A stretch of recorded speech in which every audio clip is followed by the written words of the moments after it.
नमस्कार, विंध्या टाइम्स में आपका स्वागत है। इस वक्त की बड़ी खबर, बक्सवा हीरा खदान मामले में फिलहाल एनजीटी ने रोक लगा दी है। साफ तौर पर एनजीटी ने आदेश दिया है कि फिलहाल पेड़ नहीं काटे जाएंगे। बड़ी खबर है क्योंकि नेशनल ग्रीन ट्रिब्यूनल ने सख्त आदेश जारी किया है।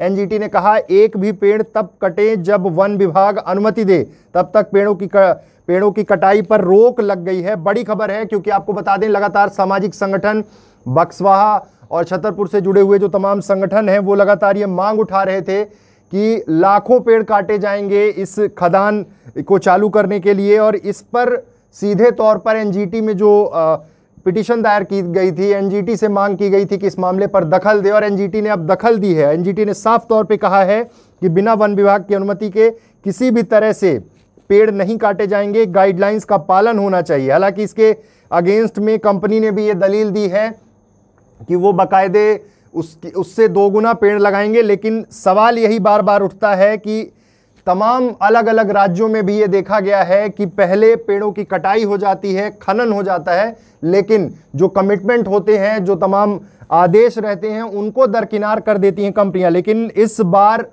लोग इस आंदोलन को लेकर ट्विटर, फेसबुक, सोशल मीडिया और सड़कों पर उतरने की तैयारी में थे। और सीधे तौर पर ये कहा गया था, तमाम सामाजिक संगठन सामने आए थे और उनका कहना था कि पेड़ों की कटाई नहीं होनी चाहिए। लेकिन अब जब सीधे तौर पर एनजीटी ने ये आदेश जारी किया है, एनजीटी का कहना है कि बिना विभाग की अनुमति के ये किसी भी तरह से पेड़ों की कटाई नहीं होगी। एक्सपर्ट कमेटी गठित कर 4 सप्ताह में जवाब पेश करने के लिए कहा गया है। मुख्य वन संरक्षक नेशनल ग्रीन ट्रिब्यूनल ने कहा है कि मुख्य वन संरक्षक देखें कि कोई भी पेड़ नहीं कटना चाहिए।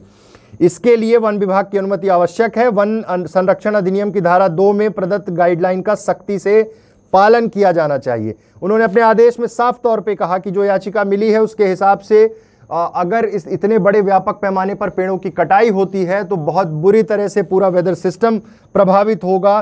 तमाम चीज़ों का जिक्र किया, पुरानी चीज़ों को भी रखा गया।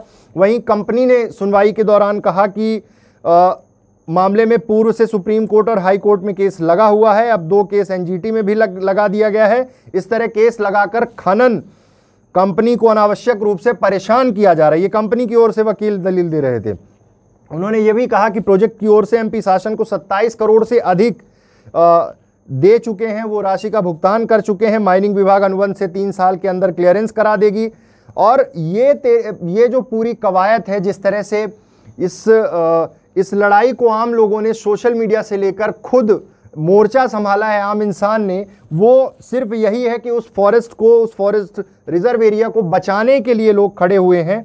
और दावे बहुत सारे हैं। कंपनी का कहना है कि वो 10 किलोमीटर क्षेत्र में तमाम जो क्लियरेंस उनके पास है, जो सरकार से बात हुई है, कोई भी वाइल्ड लाइफ सेंचुरी नहीं है, इसलिए वो आगे चल के ग्राउंड वाटर हार्वेस्टिंग तमाम चीज़ों का जिक्र कर रहे थे और कह रहे थे कि जितने पेड़ 12 वर्षों में काटे जाएंगे उससे कई गुना ज़्यादा पेड़ वो लगाएंगे।